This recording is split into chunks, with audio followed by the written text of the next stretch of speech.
नमस्ते, राम राम सभी बच्चों को। कैसे हैं आप सभी। आज आप लोगों को थ्योरी की क्लास मिल रही है, तो YouTube चैनल सोनू साइंस अड्डा 149 को सब्सक्राइब कर दीजिएगा। जिन बच्चों ने सब्सक्राइब नहीं किया है तो वो सोनू साइंस अड्डा 149 YouTube चैनल को सब्सक्राइब कर देना, वीडियो को लाइक कर देना और शेयर कर देना। जितने ज़्यादा से ज़्यादा सब्सक्राइबर बढ़ेंगे उतनी ही अच्छी अच्छी क्लासेस आप लोगों को मिलती जाएंगी। तो काफ़ी बच्चों ने ना डिमांड की थी कि मैम थ्योरी की क्लास प्लीज़ हमें प्रोवाइड करवाइए, हमें थ्योरी पढ़नी है। तो आप लोगों को थ्योरी क्लासेस भी मिलती रहेंगी और आप लोगों को MCQs क्लासेस भी मिलती रहेंगी। कुछ बच्चों ने डिमांड की थी कि मैम बाइलिंगुअल करवाइए, हिंदी और इंग्लिश दोनों में करवाइए हमें काम। तो हिंदी और इंग्लिश दोनों में आपको क्लासेस मिलेंगी। तो आज की जो क्लास है, आज के लिए मैंने टॉपिक लिया है रेस्पिरेटरी सिस्टम। तो पहले मैं कुछ क्लासेस में, आज की क्लास में कंप्लीट नहीं होगा, कंप्लीट आने वाली क्लासेस में मैं आप लोगों को करवाऊंगी। तो आज इस टॉपिक को हम स्टार्ट कर लेते हैं, थ्योरी क्लास को आज हम स्टार्ट कर लेते हैं। तो आप लोगों को थ्योरी क्लासेस भी और MCQs क्लासेस भी और बाइलिंगुअल हिंदी और इंग्लिश दोनों में आपको क्लासेस मिलती रहेंगी। तो प्लीज़ चैनल को सब्सक्राइब कर दीजिएगा, सोनू साइंस अड्डा 149। तो स्वागत है सभी बच्चों का आज की क्लास में। चलिए, आज हमने जो टॉपिक लिया है वो लिया है साइंस का, बायोलॉजी के अंदर एक टॉपिक आता है रेस्पिरेटरी सिस्टम। तो आज की क्लास में हम रेस्पिरेटरी सिस्टम के बारे में पढ़ेंगे। चलिए स्टार्ट करते हैं रेस्पिरेटरी सिस्टम को। तो भूलिएगा मत चैनल को सब्सक्राइब करना। जो भी बच्चा देखे, अगर उसने सब्सक्राइब नहीं किया है तो चैनल को सब्सक्राइब कर दे, क्लास को लाइक कर दे, शेयर कर दे सेशन को। हाँ जी, रेस्पिरेटरी सिस्टम जो है श्वसन तंत्र इसे हिंदी में कहा जाता है बेटा। रेस्पिरेटरी सिस्टम के अंदर एक वर्ड है, रेस्पिरेटरी सिस्टम के अंदर एक वर्ड है जिसको बोलते हैं रेस्पिरेशन। ठीक है, रेस्पिरेटरी सिस्टम के अंदर एक वर्ड है जिसे रेस्पिरेशन बोलते हैं। क्या बोलते हैं? रेस्पिरेशन। तो आप सभी बच्चों को ना ये पता होना चाहिए पहले तो कि श्वसन होता क्या है। अगर मैं आप सभी से क्वेश्चन पूछूं कि बताओ मुझे कि रेस्पिरेशन क्या होता है बच्चे, तो आप क्या बोलोगे मुझे? कि जी सांस लेना होता है। रेस्पिरेशन का मतलब है सांस लेना। देखो, रेस्पिरेशन के अंडर आप सांस ले रहे हो, आप सांस छोड़ रहे हो।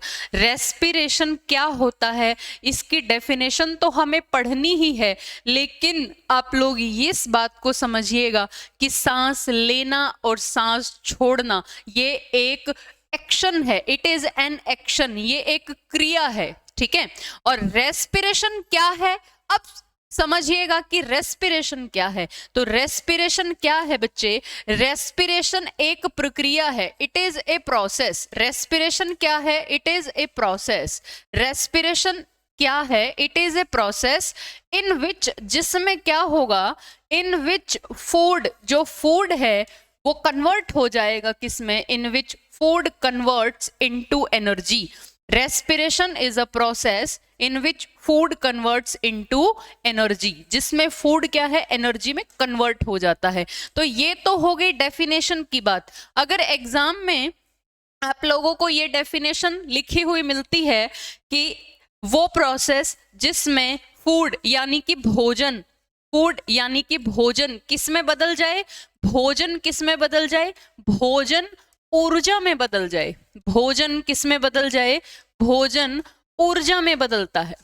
वो प्रक्रिया जहां पर भोजन ऊर्जा में बदलता है उसे क्या कहा जाता है? उसे रेस्पिरेशन कहा जाता है। अब एक बात बताइए, जब हवा हमारे शरीर के अंदर जाएगी, हवा से मेरा मतलब है ऑक्सीजन, जब ऑक्सीजन हमारे शरीर के अंदर जाएगी तो हमारे शरीर में तो भोजन तभी ऊर्जा में बदलेगा ना, जो खाना हम खाते हैं। आप बताइए मुझे कि भोजन जो आप लोग खाते हो, खाना जो खाते हो, उसका मकसद क्या होता है? उसका मेन मकसद क्या है? पेट भरना?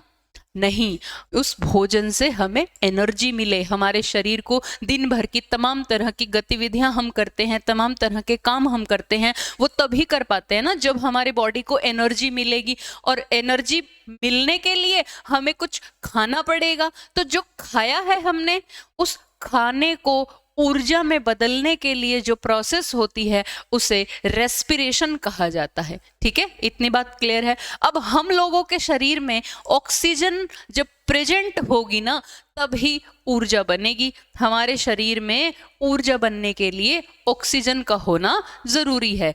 क्योंकि जो प्रोसेस है ऊर्जा के बनने की वो दो तरह की है, एक तो ऑक्सीजन की प्रेजेंस और एक ऑक्सीजन की एब्सेंस, एक ऑक्सीजन की उपस्थिति में और दूसरा ऑक्सीजन की अनुपस्थिति में। तो इस आधार पर रेस्पिरेशन के टाइप बना दिए बच्चे, रेस्पिरेशन के टाइप बना दिए। कितने टाइप का बना दिया रेस्पिरेशन? रेस्पिरेशन 2 टाइप का होता है, रेस्पिरेशन 2 टाइप का होता है, 2 तरह का होता है। तो डेफिनेशन तो आपको समझ में आ गई कि रेस्पिरेशन होता क्या है।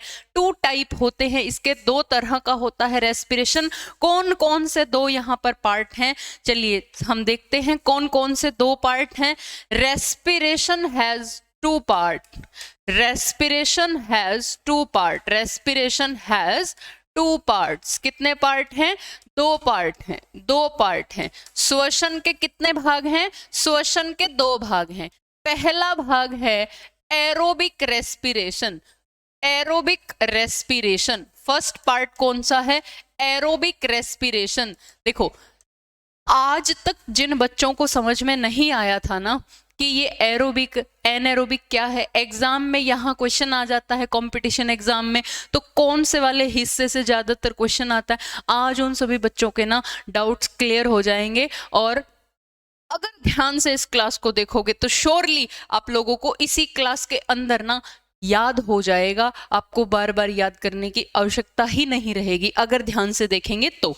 ठीक है, तो एरोबिक रेस्पिरेशन जो है इसे हिंदी में क्या बोलते हैं? एरोबिक रेस्पिरेशन को हिंदी में बोलते हैं वायवीय श्वसन। रेस्पिरेशन कितने तरह का होता है? 2 तरह का होता है रेस्पिरेशन, एक वायवीय श्वसन होता है और दूसरा कौन सा होता है? दूसरा होता है एनएरोबिक, एनएरोबिक रेस्पिरेशन। सेकंड का क्या नाम है? Anaerobic respiration. 2 तरह का होता है रेस्पिरेशन, एक होता है एरोबिक और एक होता है एनएरोबिक। अब एनएरोबिक को हिंदी में क्या बोलेंगे बच्चे? अवायवीय श्वसन। जो हिंदी मीडियम के बच्चे हैं वो क्या बोलते हैं? अवायवीय श्वसन। तो हमारे पास ये 2 तरह के रेस्पिरेशन हो गए, 2 तरह के रेस्पिरेशन हो गए, एक एरोबिक और दूसरा एनएरोबिक। ठीक है, क्लियर हुई इतनी बात। अब आती है इन दोनों को एक्सप्लेन करने की बारी, और मैं कहती हूं कि 99.9% जो एग्जाम में क्वेश्चन पूछा जाता है, ज्यादातर जो क्वेश्चन पूछा जाता है वो एरोबिक और एनएरोबिक रेस्पिरेशन से पूछा जाता है, क्योंकि इन दोनों रेस्पिरेशन की जो केमिकल इक्वेशन है वो आप लोगों को याद रखनी है। उस केमिकल इक्वेशन को अगर आपने याद कर लिया तो इस चैप्टर का समझो आप 99% काम आप लोगों ने कर लिया। ठीक है, तो सबसे पहले हम यहाँ पर बात करने जा रहे हैं बच्चे, सबसे पहले हम बात करने जा रहे हैं जो फर्स्ट नंबर पर है, फर्स्ट जो पार्ट है एरोबिक रेस्पिरेशन। ठीक है, चैनल को सब्सक्राइब कर देना बच्चे, सोनू साइंस अड्डा 149। आप लोगों को यहाँ पर अपने हर कंपटीशन एग्जाम के लिए साइंस के टॉपिक देखने को मिलेंगे, साइंस का जो भी सिलेबस है आप लोगों को वो देखने को मिलेगा। नया नया चैनल है तो आप लोग इसे सब्सक्राइब करेंगे, आप लोग जितना सपोर्ट करेंगे, जितना आप लोग प्यार देंगे, जितना आप लोग अपने कंसर्न रखेंगे, उतना ज़्यादा आप लोगों को यहाँ पर और भी अच्छे अच्छे क्लासेस और जो टॉपिक एग्जाम में आते हैं ना उन्हीं टॉपिक के ऊपर आपको साइंस की क्लासेस देखने को मिलेंगे। ये स्पेसिफिक चैनल ही साइंस के लिए है, पूरी की पूरी साइंस के लिए है। फिजिक्स, केमिस्ट्री, बायो तीनों के अल्टरनेटली आपको यहाँ पर टॉपिक जो है, थ्योरी जो है वो पढ़ने को मिलेगी। तो ये फर्स्ट टॉपिक हमने उठाया है थ्योरी के लिए, रेस्पिरेटरी सिस्टम। ठीक है, तो चलिए यहाँ हम सबसे पहले एरोबिक के बारे में पढ़ते हैं, एरोबिक रेस्पिरेशन से रिलेटेड कंसेप्ट को समझते हैं, एरोबिक रेस्पिरेशन से रिलेटेड। तो यहाँ मैं हेडिंग डाल लेती हूँ एरोबिक रेस्पिरेशन। एरोबिक रेस्पिरेशन की हमने हेडिंग यहाँ पर डाल ली है, एरोबिक रेस्पिरेशन, जिसे हिंदी में बोलते हैं वायवीय श्वसन, वायवीय श्वसन। तो सबसे पहले मैं क्या करती हूँ, वायवीय श्वसन की डेफिनेशन लिख देती हूँ ताकि बच्चों को अच्छे से बात समझ में आ जाए। वायवीय श्वसन क्या है? वह प्रक्रिया, हिंदी और इंग्लिश दोनों में चलेगा, वह प्रक्रिया जब भोजन, वह प्रक्रिया जब भोजन ऑक्सीजन की उपस्थिति में, वह प्रक्रिया जब भोजन ऑक्सीजन की उपस्थिति में ऊर्जा में बदलता है। ऑक्सीजन की उपस्थिति में, वह प्रक्रिया जब भोजन ऑक्सीजन की उपस्थिति में ऊर्जा में बदलता है। याद रखिएगा, वो प्रोसेस जब भोजन ऑक्सीजन की उपस्थिति में ऊर्जा में बदलता है। तो आप लोगों को डेफिनेशन पढ़ने के बाद समझ में आ गया होगा कि एरोबिक रेस्पिरेशन क्या होता है, वायवीय श्वसन क्या होता है। वायवीय श्वसन क्या है? The process in which food convert into energy in the presence of oxygen.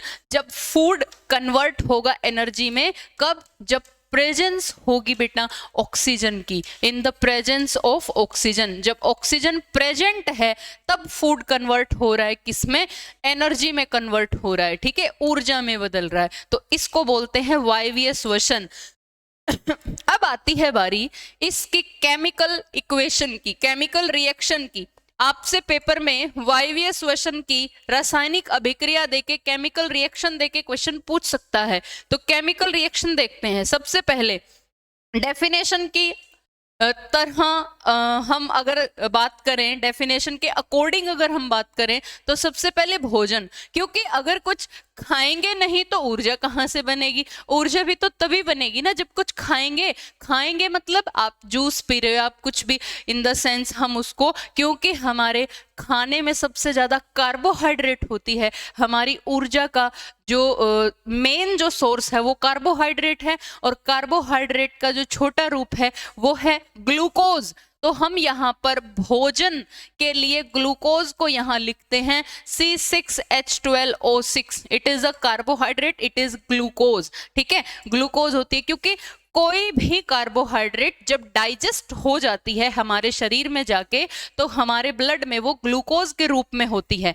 तो C6H12O6 in the presence of oxygen, ये ना भूलें आप लोग, ठीक है, in the presence of oxygen. तो यहां पर मैं प्लस O2 भी लिखूंगी। क्यों लिखूंगी? क्योंकि ये एरोबिक रेस्पिरेशन के लिए केमिकल इक्वेशन है। एरोबिक के अंदर ऑक्सीजन प्रेजेंट रहती है। चलो अब इसको आगे देखते हैं हम केमिकल रिएक्शन को, कि आगे यहां पर क्या होता है। देखो, C6H12O6 प्लस O2, जो ग्लूकोज है ना, ये ग्लूकोज, ये हमारी कोशिका के अंदर जा रही है, कोशिका के अंदर जा रही है। अब कोशिका के अंदर ऑक्सीजन की उपस्थिति में, ऑक्सीजन की उपस्थिति में इसका क्या हो जाएगा? ऑक्सीजन की उपस्थिति में इसका हो जाएगा बेटे ग्लाइकोलिसिस हो जाएगा। क्या हो जाएगा?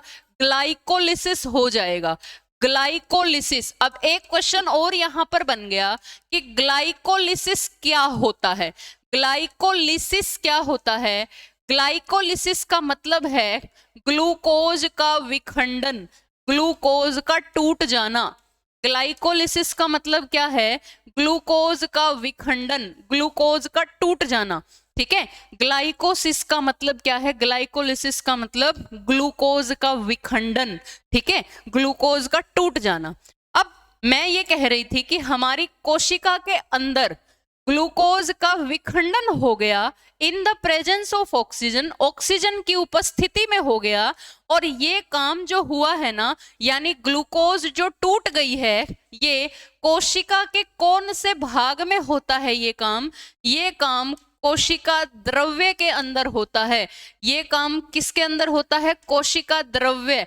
कोशिका द्रव्य क्या है? कोशिका के अंदर जो पानी होता है, जो फ्लूइड होता है, कोशिका के अंदर, सेल के अंदर जो फ्लूइड होता है, उसे कोशिका द्रव्य कहा जाता है। और कोशिका द्रव्य को इंग्लिश में क्या बोलते हैं? कोशिका द्रव्य को इंग्लिश में बोलते हैं साइटोप्लाज्म। कोशिका द्रव्य को इंग्लिश में क्या बोलते हैं? कोशिका द्रव्य को इंग्लिश में बोलते हैं बच्चे, कोशिका द्रव्य को, मैं यहां लिख रही हूं, कोशिका द्रव्य को क्या बोलते हैं?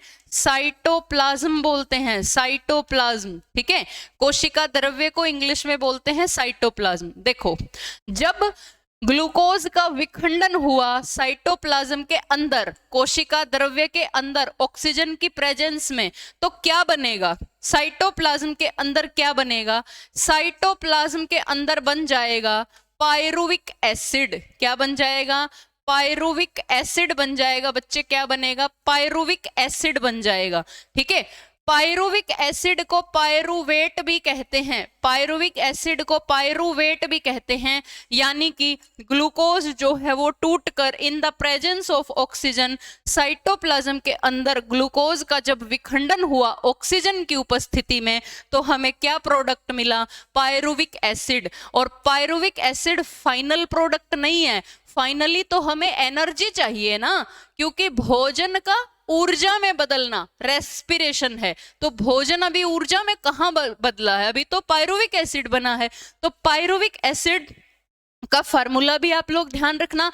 पायरुविक एसिड का फार्मूला क्या होता है? C3H4O3। ठीक है, C3H4O3 ये पायरुवेट का फार्मूला होता है। ठीक है, अब इतनी बात सभी बच्चों को समझ आ गई होगी, तो इसी बात पे ना आप लोग चैनल को सब्सक्राइब कर देना। सोनू साइंस अड्डा 149 ये यूट्यूब चैनल का नाम है, ये मेरा खुद का यूट्यूब चैनल है सोनू साइंस अड्डा 149, इसको आप सब्सक्राइब कर दीजिएगा। चलो आगे की बात करते हैं। पायरुविक एसिड जो बना है, अब इस पायरुविक एसिड को तोड़ने के लिए कौन काम करेगा? पायरुविक एसिड को तोड़ने के लिए कौन काम करेगा? पायरुविक एसिड को तोड़ने के लिए, यानी अब उस रिएक्शन का ही नेक्स्ट पार्ट है ये, मतलब उसी के साथ ही पायरुविक एसिड पर अब कौन काम करेगा? इसको तोड़ने के लिए काम करेगा सेल का पावर हाउस। किसे कहते हैं? कोशिका का पावर हाउस कौन है? माइटोकॉन्ड्रिया। अरे माइटोकॉन्ड्रिया सेल का पावर हाउस इसीलिए तो कहलाता है क्योंकि जो फाइनल जो ऊर्जा बनानी है रेस्पिरेशन के टाइम पर, वो माइटोकॉन्ड्रिया को ही तो बनानी है। तो माइटोकॉन्ड्रिया क्या करेगा? पायरुविक एसिड को फाइनली कन्वर्ट कर देगा, किसमें? एनर्जी में कन्वर्ट कर देगा। तो यहाँ पर हमें क्या मिलेगा? यहाँ हमें मिलेगा कार्बन डाइऑक्साइड H2O प्लस क्या मिलेगी? एनर्जी, जो हमें चाहिए थी काम करने के लिए। ठीक है, तो ये हमारा मेन यहाँ पर था, एनर्जी हमें मिल गई। अब एक क्वेश्चन आपसे पेपर में पूछा जाता है कि जो एनर्जी है वो कितनी बनेगी, क्योंकि ये एरोबिक रेस्पिरेशन है। तो एरोबिक रेस्पिरेशन के टाइम पर 38 एटीपी ऊर्जा बनती है। कई बच्चे कहते हैं कि 36 बनती है, नहीं 38 एटीपी। आप याद रखना अपने एग्जाम के लिए 38 एटीपी। एटीपी पूछेंगे कई बच्चे कि एटीपी क्या होता है। देखो एटीपी जो है ये ऊर्जा का एक रूप है जिसका पूरा नाम है एडिनोसाइन ट्राइफॉस्फेट। ठीक है, और जो माइटोकॉन्ड्रिया ऊर्जा बनाता है वो एटीपी के रूप में बनाता है। ठीक है, तो 38 एटीपी ऊर्जा बनाता है, माइटोकॉन्ड्रिया बनाता है। और ये कौन सा रेस्पिरेशन था? ये एरोबिक रेस्पिरेशन था, एरोबिक रेस्पिरेशन था। ठीक है, जब माइटोकॉन्ड्रिया पायरुविक एसिड को कन्वर्ट करता है फाइनली ऊर्जा में, तो यहां पर इसे क्रेब्स साइकिल कहा जाता है, क्रेब्स चक्र कहा जाता है। अब पेपर में ना आपसे क्वेश्चन पूछ सकता है कि क्रेब्स चक्र के दौरान बनने वाले प्रोडक्ट या उत्पाद कौन कौन से हैं? क्रेब्स साइकिल के टाइम पर बनने वाले प्रोडक्ट कौन से हैं? अगर लिखा हो in the presence of oxygen, तो ऑक्सीजन की प्रेजेंस में कौन से वाले बनेंगे? कार्बन डाइऑक्साइड, पानी और एनर्जी। अगर एनएरोबिक लिखा हो तो अभी एनएरोबिक तो मैंने करवाया ही नहीं है ना, तो अभी तो मैंने आप लोगों को एरोबिक तक ही करवाया है ना। तो आपको जितना काम मैंने आज की क्लास में करवाया है इसको अच्छे से याद कर लेना, क्योंकि हमें कोई जल्दबाजी नहीं करनी, क्योंकि अब हमें कोई बाउंडेशन नहीं है कि आपको इतने आपको घंटे अलॉट कर रखे हैं, इतना आपको सिलेबस कराना है, इतने देर में कराना है। हम आराम से तसल्ली से थोड़ा थोड़ा काम करेंगे और उस थोड़े थोड़े में ही आप लोगों को अच्छे से साइंस के बारे में जो भी आपका कॉम्पिटिटिव एग्जाम के लिए जो सिलेबस होता है वो अच्छे से आप लोगों का कवर हो जाएगा। ठीक है, तो आज के लिए इतना ही। मिलते हैं हम अपनी नेक्स्ट वीडियो के अंदर। इस वीडियो को जम के शेयर कर देना। इस वीडियो पर जितने व्यूज और इस वीडियो को जितना लोग आप शेयर करेंगे और चैनल को आप जितने ज़्यादा से ज़्यादा सब्सक्राइब करेंगे, जितने सब्सक्राइबर की संख्या आप लोग बढ़ाएंगे, अगर फ्री में विदाउट एनी कॉस्ट आप लोगों को बहुत अच्छे से पढ़ना है, तो आप ज़्यादा से ज़्यादा चैनल को सब्सक्राइब करवाइए, खुद भी कीजिए, औरों से भी करवाइए, ताकि और भी आपको बढ़िया बढ़िया टॉपिक अच्छे से पढ़ने को मिले। ठीक है, आज के लिए धन्यवाद, मिलते हैं नेक्स्ट वीडियो में।